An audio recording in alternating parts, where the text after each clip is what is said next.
Ever since the fall in the Garden of Eden, we continued falling, straying further and further away from our Creator.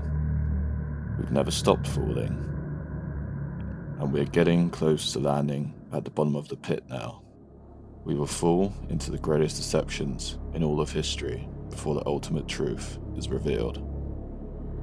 We will fall further than we've ever fallen before. We will land where the fall began, with Lucifer stating, "You shall be like gods."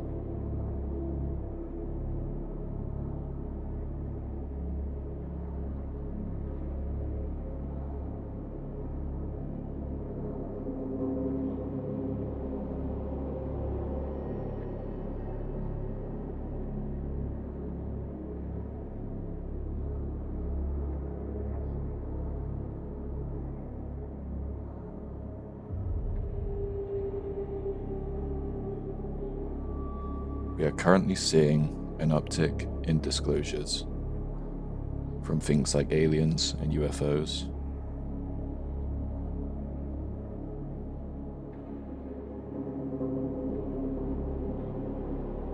to satanic pedophile rings in elite circles. This is all by design and is leading us straight to the Antichrist and the events in the Book of Revelation. This, however, will not take place as most would imagine. Truth is, we've been getting initiated into this great deception ever since we came out of the womb. And in this video, I'm going to break it all down. I will also use other YouTubers' videos as a basis for this breakdown. Conspiracy theorists like Alex Jones and David Icke often reference Orwell's and Huxley's novels as being an accurate depiction of the elite's endgame, creating a narrative regarding the future unfolding of events that, unfortunately, the majority of prophetically minded Christians have incorporated into their interpretations of the prophecies contained in the books of Daniel and Revelation. Consequently, many Christians have come to see Orwell's and Huxley's visions as the fulfillment of the prophecies of the Antichrist and his earthly kingdom, and have thus dedicated a great deal of time and effort to exposing the New World Order, believing it to be Satan's true endgame and preparing the world for the Antichrist. But there are several major problems with this view. For one, how could Orwell and Huxley, both of whom were vehemently opposed to the Bible and Christianity, have been given such accurate visions of biblical end times prophecy, if in fact the New World Order is the fulfillment of the books of Daniel and Revelation? Another major problem is that not only is belief in the existence of the New World Order becoming more and more widespread, but there seems to be a growing movement resisting New World Order tyranny. And perhaps most disturbing of all, from a biblical point of view, is that so many of those leading this resistance movement against the New World Order have an overtly anti-biblical agenda. That's what I'm here to do, to help people to understand, to get back in tune with the divine nature of the universe. And I believe that that's going to be required very soon, because when all the systems break down and the Christians for the first time begin to think about it, where is Jesus? I would have thought he would be back by now. There is not going to be a second coming of Christ. There is no guy going to appear on a cloud to judge the human race or change the world. The Christians think they're going to see a Messiah come in the clouds, which is ridiculous. We have to stop looking for an external Messiah. What's going to save us is us. I've seen the Messiah, and the Messiah is us. Very good. Numerous places in the Bible tell us that, unfortunately, the vast majority of humanity will not be saved because they have turned their hearts against God and refused to believe. As Christ tells us in Matthew chapter 7, narrow is the path that leads to life, and few find it. And the book of Revelation makes it clear that most of the world, having rejected God in their hearts, will be deceived by the Antichrist, the beast from the sea, and his false prophet, the beast from the earth.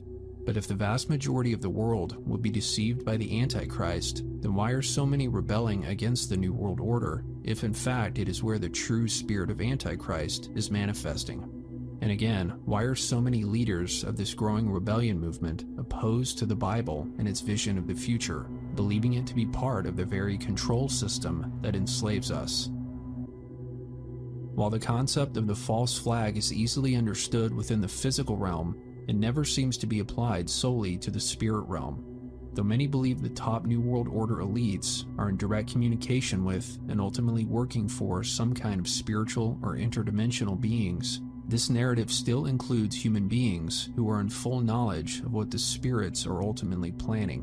What I am suggesting, however, is the possibility of a massive false flag operation that has been carried out solely by deceptive spirits, who have not brought any human, elite or otherwise, into the fold.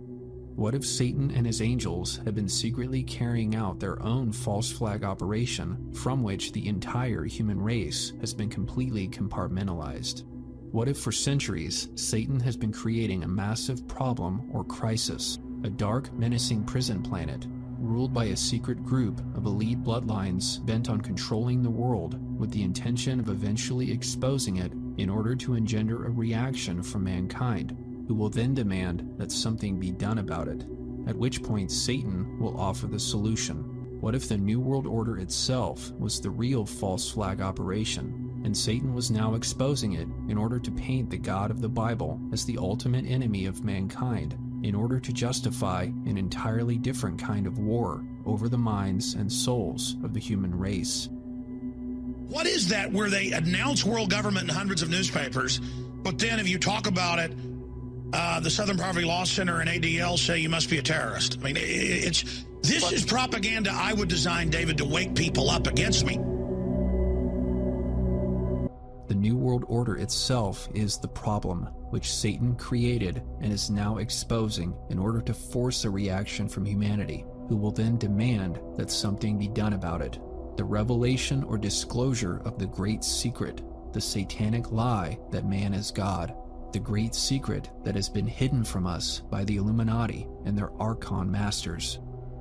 By manufacturing a massive conspiracy to keep the knowledge that man is God's secret, Satan has not only made his lie seem attractive, but true. As it is often said, the cover-up is worse than the crime. People, typically those in power, cover up what they don't want the public to know. And the only reason there is a cover-up is because there is something to hide. Satan has brilliantly applied this concept, what might be called the cover-up effect, to the lie that man is God.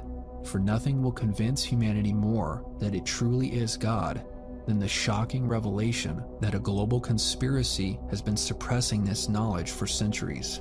For why would so many powerful people over the course of so many generations go to such great lengths to suppress something that wasn't true?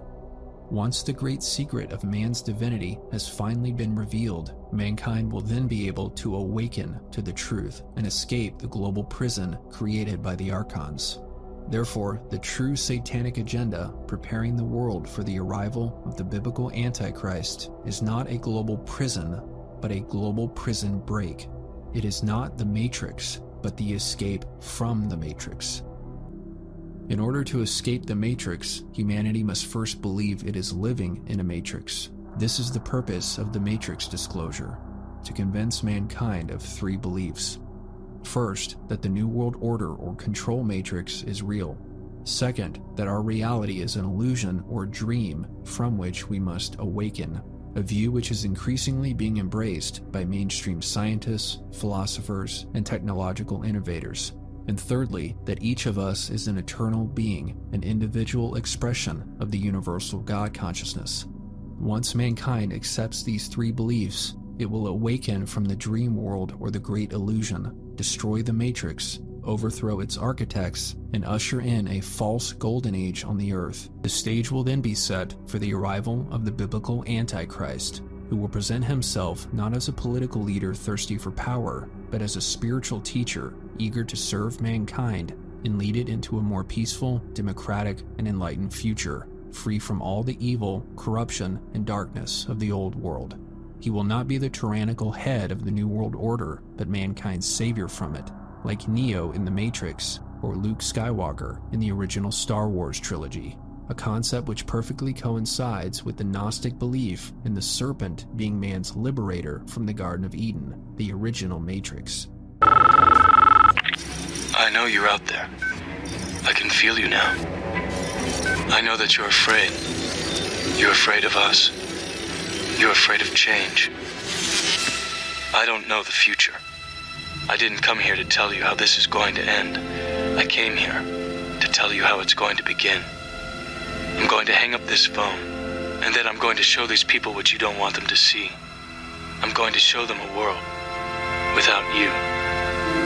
A world without rules and controls, without borders or boundaries. A world where anything is possible.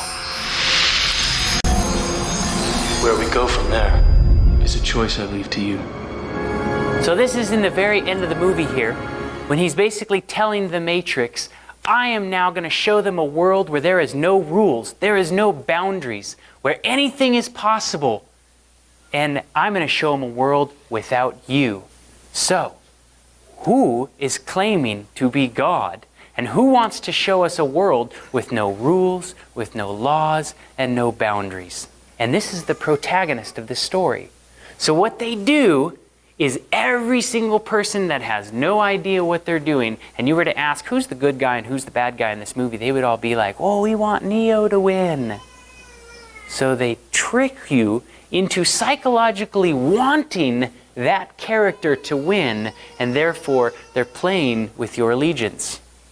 The Matrix is just one of many forms of media that is pushing the Gnostic point of view that Satan or Lucifer or the Antichrist is in fact our Saviour and is the one who we should be rallying behind, and also the one that we should aspire to be. There are many forms of media that push this idea that rebellion is what's good and authority is what's bad, that we should have sympathy for the devil and a hatred for God.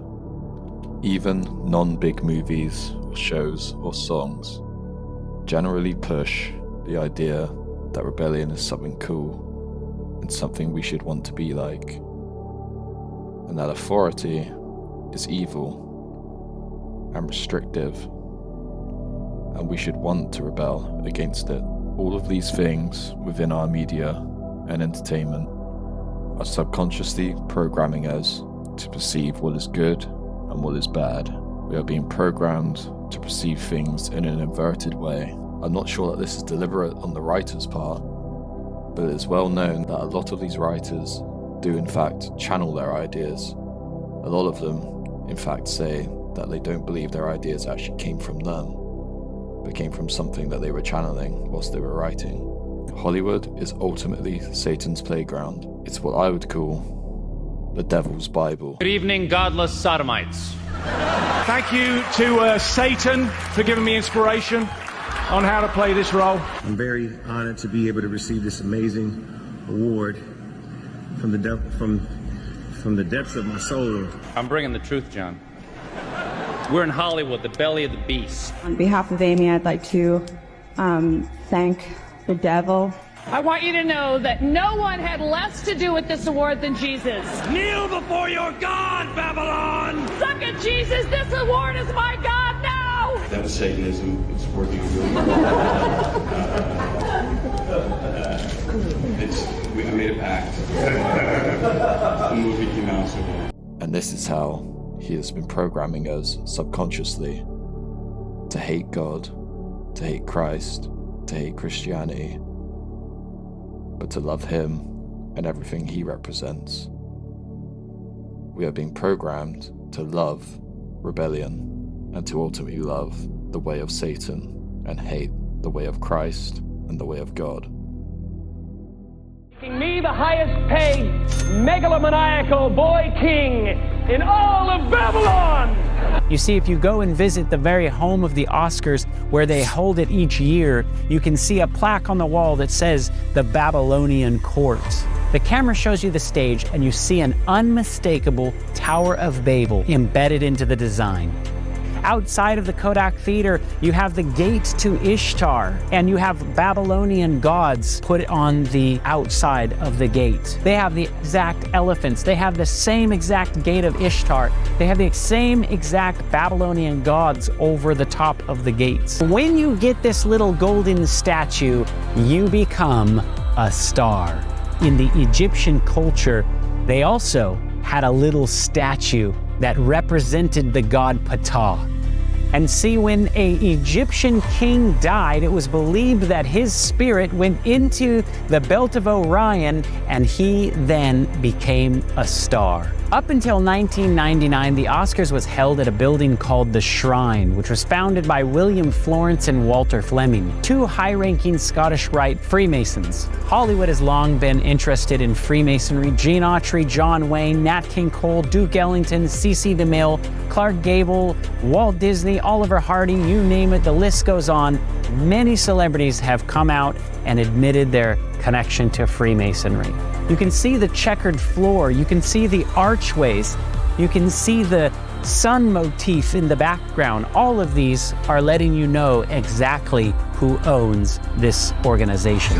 A pussycat and a mouse? This show is about crazy stunts and people putting their lives at risk for a big fat prize. It's not a nature documentary. Irving, call security and have these... Sir, it's him.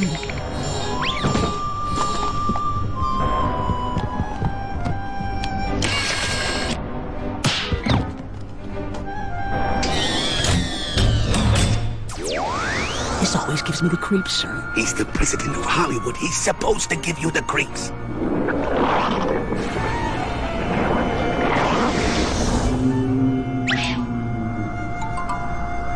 Greetings, your tinseliness, imperious leader of Hollywood. What? Do you trust me? Yes.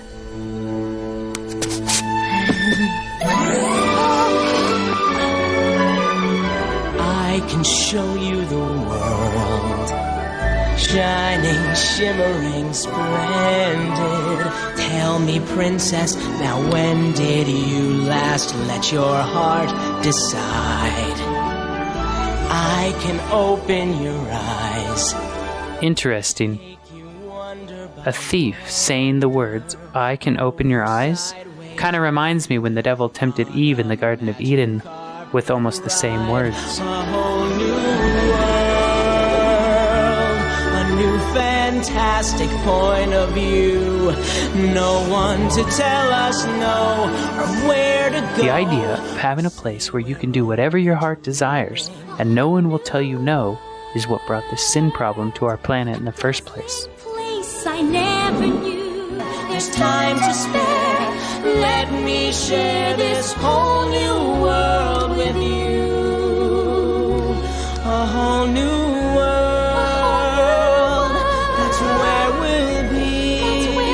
A thrilling chase. A wondrous place for you and me. This same deception is retold in Peter Pan's movie trailer, which they played in the theater. It's time for you to grow. What if you could escape to a faraway world without parents? Forget them, Wendy. Forget them all. Come away to Neverland. Without any rules. Without anyone telling you what to do. Come with me, we'll never have to worry about grown-up things again. Never is an awfully long time. I imagine that Lucifer deceived the angels in heaven with these exact words. Don't you want to go to a place with no rules? Ultimately resulting in Satan and his evil host being forever cast out of heaven, never to worry about rules again. Peter Pan is actually the old ancient Greek god Pan, who was worshipped as a devil.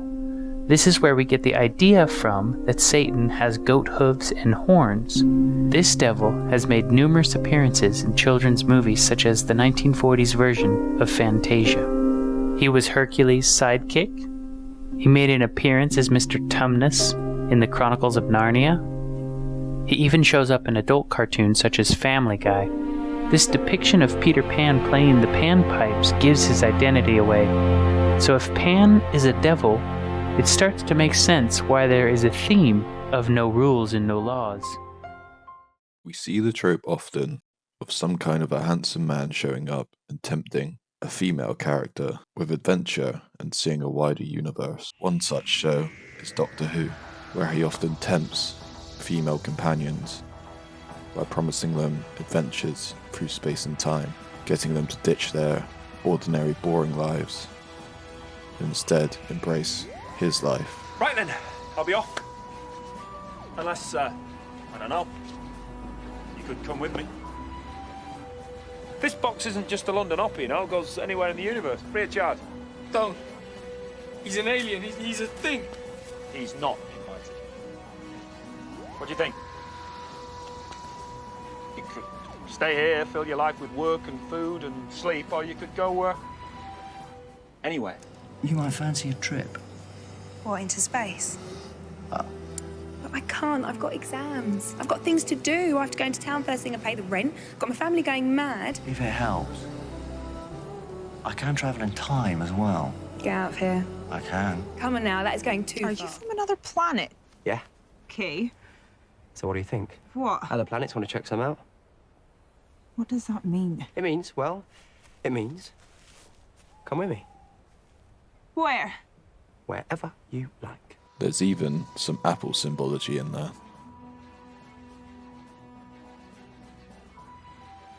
I'm the Doctor. I'm a time traveler. Everything I told you 12 years ago is true. I'm real. What's happening in the sky is real. And if you don't let me go right now, everything you've ever known is over. If there's pilot fish, then why is there an apple in my dressing gown? Oh, that's Howard. Sorry. He keeps apples in his dressing gown? The character of the Doctor is from a race of beings called the Time Lords, who are essentially like gods. This race of godly beings can also change their form or change their face and switch between male and female, just like the fallen angels were said to be able to do. He steals from them a ship called the TARDIS, which can travel in space and time. He is then exiled to Earth by this race. The Doctor also often breaks reality and is a complete rebel that does not like to follow rules. All throughout the 11th Doctor's era, his greatest threat is a church, and the priests within this church, which are called the Silents, and they seek to wipe the Doctor from existence. His arch nemesis is also a Time Lord called the Master, who dies and resurrects.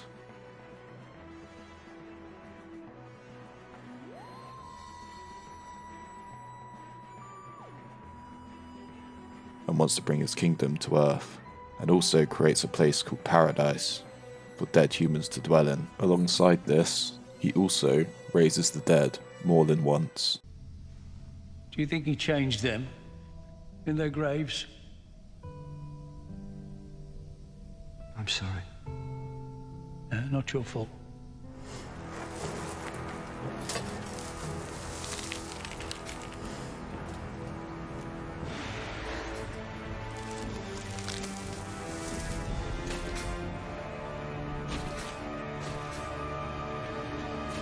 These two character archetypes sound awfully familiar. The Antichrist will show up acting like the Doctor, a friend who just wants to open your eyes to a wider universe. And the Antichrist will paint God or Jesus as a master type figure, an evil entity that is coming to destroy the world for pleasure or out of cruelty. In the Star Wars movies, we see how Satan views Jesus and how he views himself.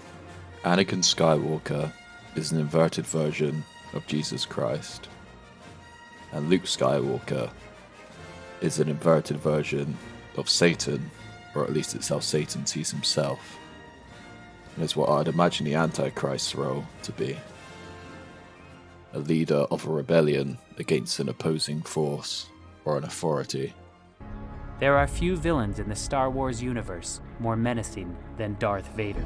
With his crimson lightsaber and his ragged breathing, the Darth Lord of the Sith inspires fear wherever he goes. Audiences have witnessed him destroy planets, murder subordinates, even torture his own children. This Dark Lord was once good, but then let pride and anger overtake him, and the dark side of the Force began to grow in him like a plague. Sounds a lot like the devil, right? Or does it? You see, let's take a closer look, and you will begin to see strange parallels between the Dark Lord Vader and the Savior of the world. For example, Anakin Skywalker, the innocent boy who grew up to become Darth Vader, has an interesting beginning. When Qui-Gon Jinn asks the question, "Who is Anakin's father?" this is what his mother says. The Force is unusually strong with him. That much is clear. Who was his father? There was no father. I carried him, I gave birth, I raised him. I can't explain what happened. The woman that plays Anakin's mother also played Mother Mary in a movie previously. I do not believe that this is a complete coincidence. There was only one birth in the whole Bible where a woman was not pregnant and then suddenly was. Matthew 1:18 says this. This is how the birth of Jesus Christ came about. His mother Mary was pledged in marriage to Joseph, but before they came together, she was found to be with child through the Holy Spirit. Anakin decides to become Darth Vader because he believes that he can learn to use the Force to create and save lives. There's only one in the Bible that can do that. Jesus is the only one in the Bible that has the ability to create life. John 1:3 says, All things were made by him, and without him was not anything made that was made. And Anakin Skywalker tells Obi-Wan Kenobi, I have brought peace, freedom, justice, and security to my new empire. This is not something that you can attribute to the devil. He also states, If you're not with me, then you're my enemy. Which is very similar to the same words Jesus used in Matthew 12, verse 30, where the Bible says, He that is not with me is against me. It is implied that Anakin dies and then is raised back to life and becomes a master of the Force. His outfit suspiciously resembles the priestly outfit with an ephod, which typifies the work of Jesus in the sanctuary. If you go to a Star Wars convention, you will see Darth Vader's original outfit. It isn't by chance that Hebrew is written in between the buttons on his chest plate. So if Anakin is like a twisted Christ type, then what would that naturally make Luke Skywalker like? Satan's original name meant light bearer. Ironically, Luke's name comes from the Greek origin, which means light giving, a very similar meaning to that of Lucifer. And like the originator of sin, Luke fights for the rebellion.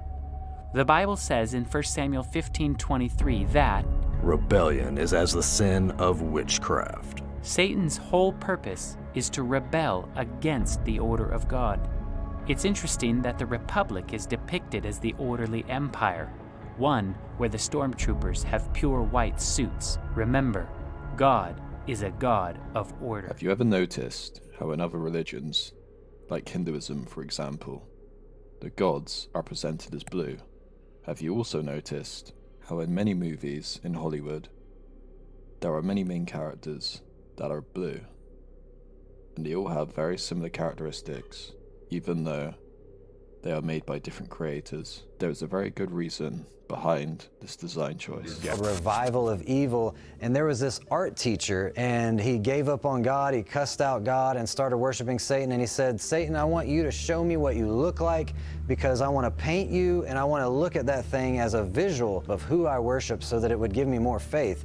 And he said he shut out all the lights, closed all the blinds, and he pulled out a canvas, and he started painting, and he said every movement he made was something else moving him. Another force was physically directing my body. Painted for several hours, and I was finished. It was the most fantastic painting I'd ever done. And the painting looks just like one of those beings from the Avatar movies. So in Avatar, we have another situation of inversion, where the script has been flipped, and where Satan and the fallen angels would have been in our history, they have put humans, and then they have made themselves the human counterparts. So in these movies, it is the humans that are invading their world rather than them invading ours. And interbreeding with us, we go to their world and interbreed with them. It is also interesting that it is the humans that possess these avatar bodies, these blue bodies. It is the humans that possess them. whereas we know in real life it is the other way around. So everything in this movie is inverted. It is also very well known that James Cameron, the creator of Avatar, got his ideas via visions or some kind of channeling experience, just like the artist painted the picture of Satan. And both of these events happened at roughly the same time. Again, it is a situation where you are tricked into rooting for what is, in real life, the villain, but in the fictional world, it is presented as the hero or something you should have sympathy for. So what's going on with X-Men? X-Men has a different characters too, also. Yeah. Mystique, yeah, you read my mind.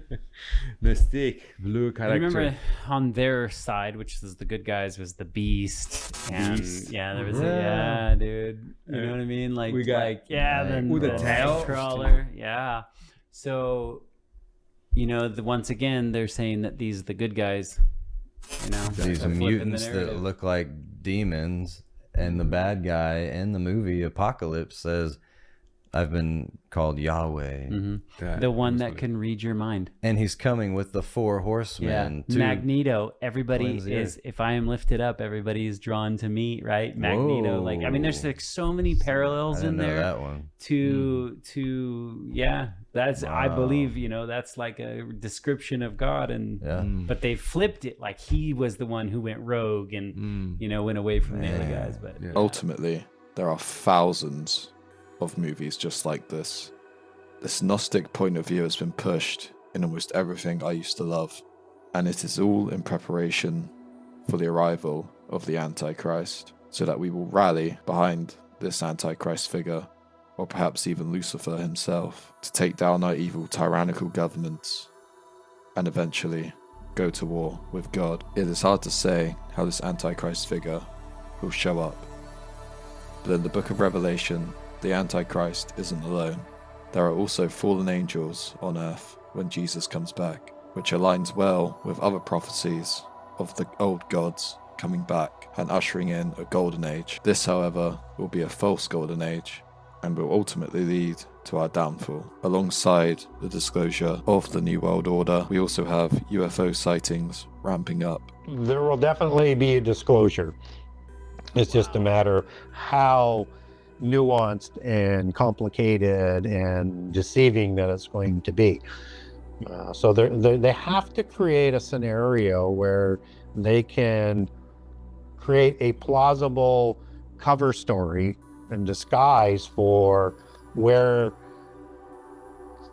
the fallen angels are coming from, right? And the fallen angels, we know they can have a changeling capability, so because they can take the form of a man and they can take a form of any gender that they want.